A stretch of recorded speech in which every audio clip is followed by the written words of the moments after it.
Hi there again. Today we are supposed to get more familiar with simple factory.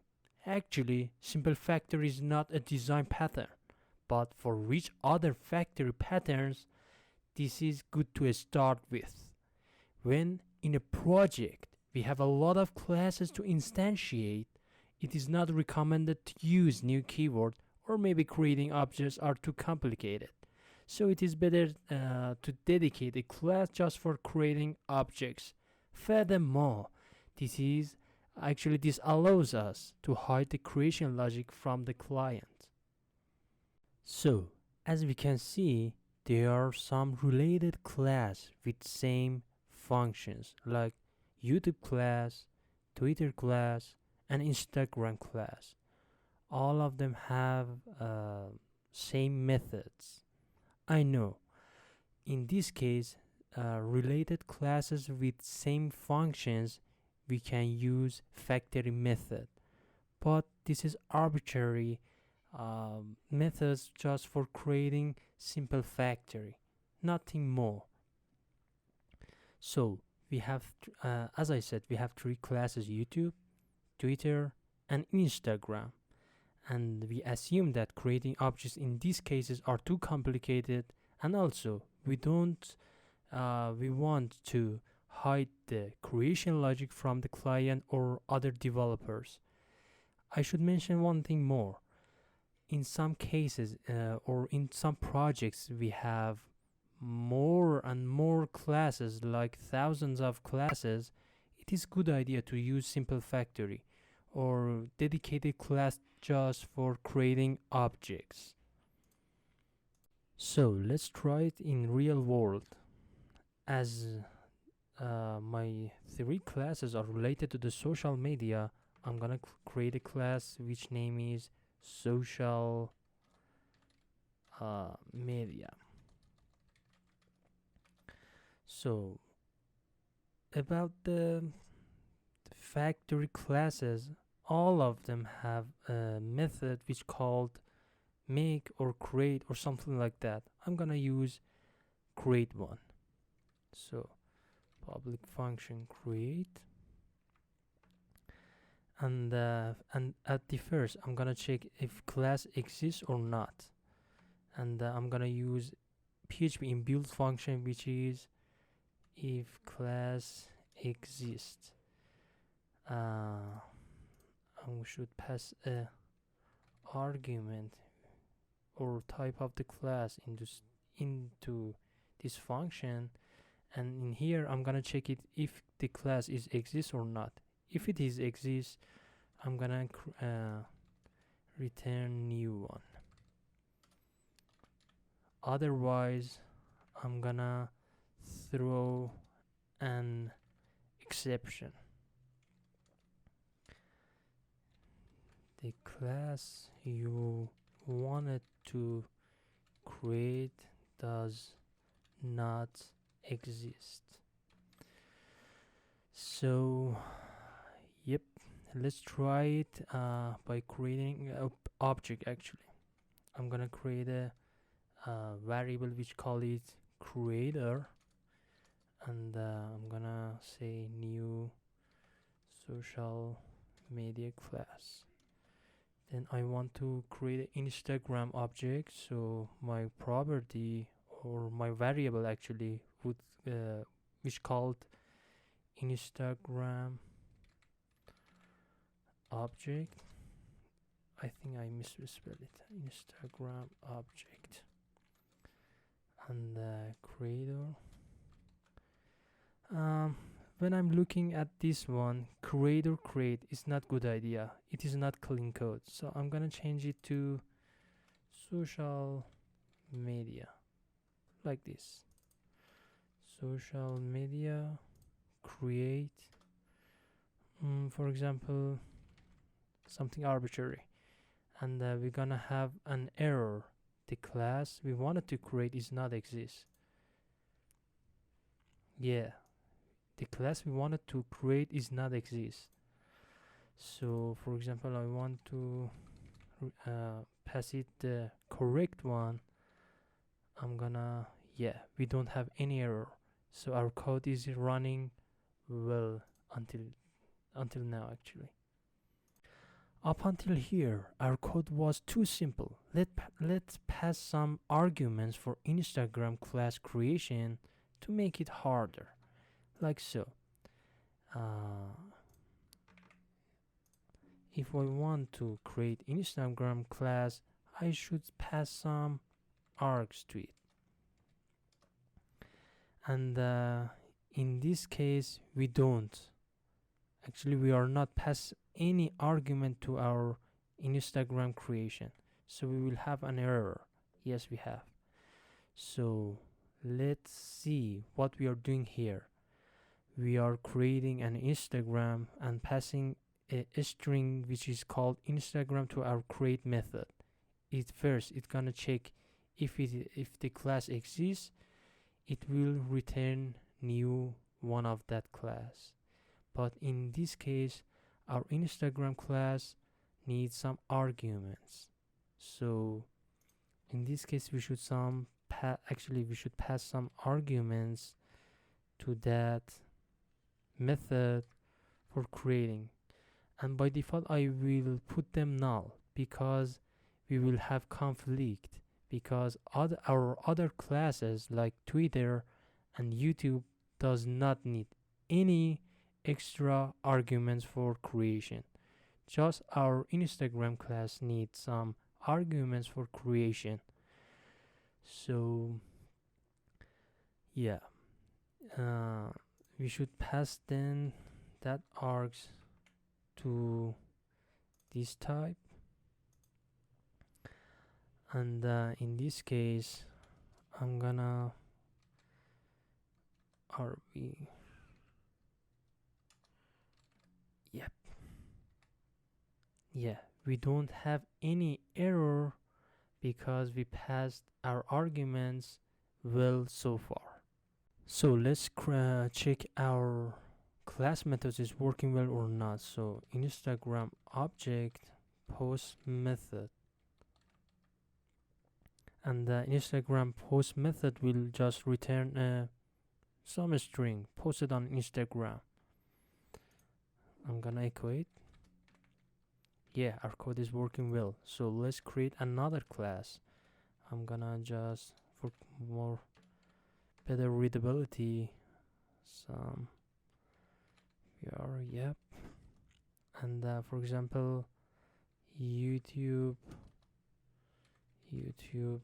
object.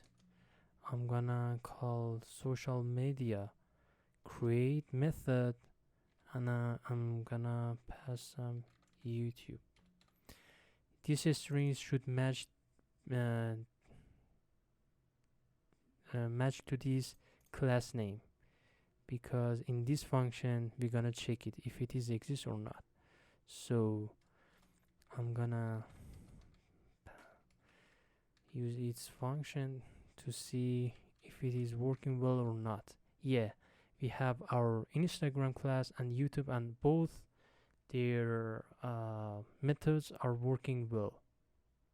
But actually there is another way some developers use that instead of this this way we just used.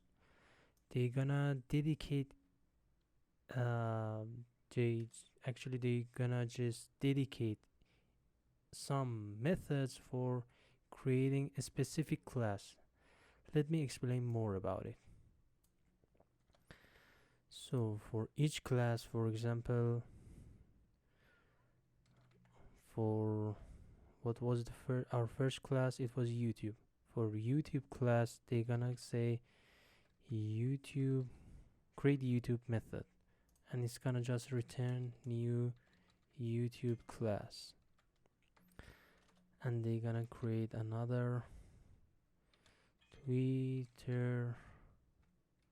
Sorry about this. And this one we're gonna return new Twitter class.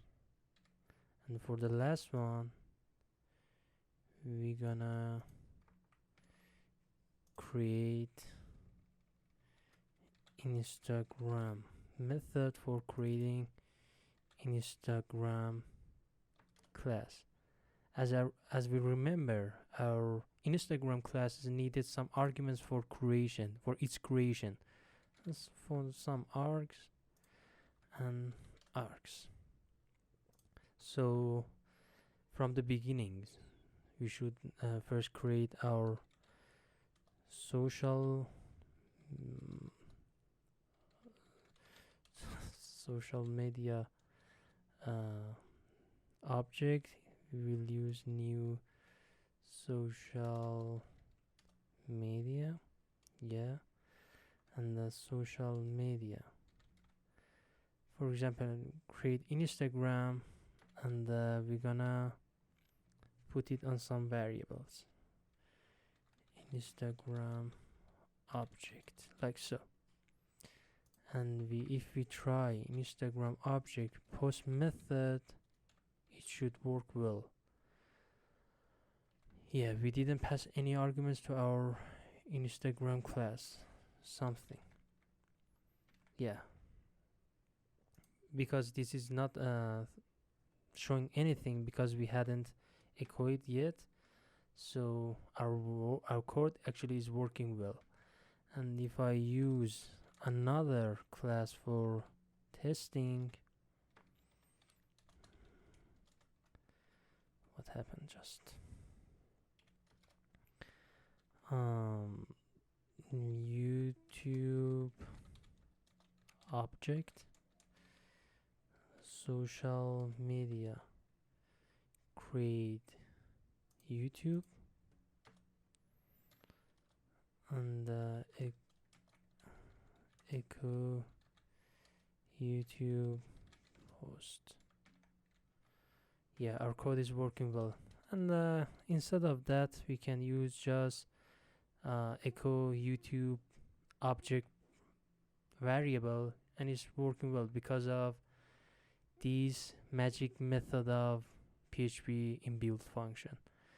And actually it is toString. When we use it, we're gonna return some arbitrary string, and when we create our class and put it on some variables, then we will echo it. It just pass that string we have written in our toString method.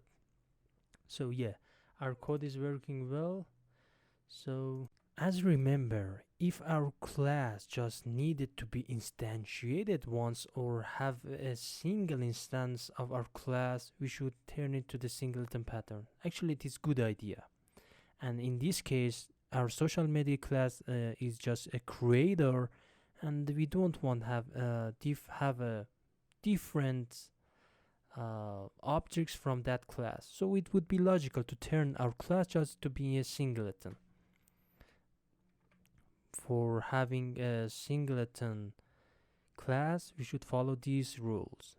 We should turn our constructor to private, and have a private static object or property which gonna hold our object, and by default it's null. And the last thing, our creator or static function get instance, and we're gonna check if we have instantiated and we have put it on our property. We're gonna pass that property to the developer or client. Otherwise, we're gonna create new one and hold it into our object. At least we're gonna return it self instance. We're gonna check it if we have instantiated or not. If we haven't instantiated, if it is actually equal to null, so it means we haven't instantiated yet. So we should put it on our static property by doing so.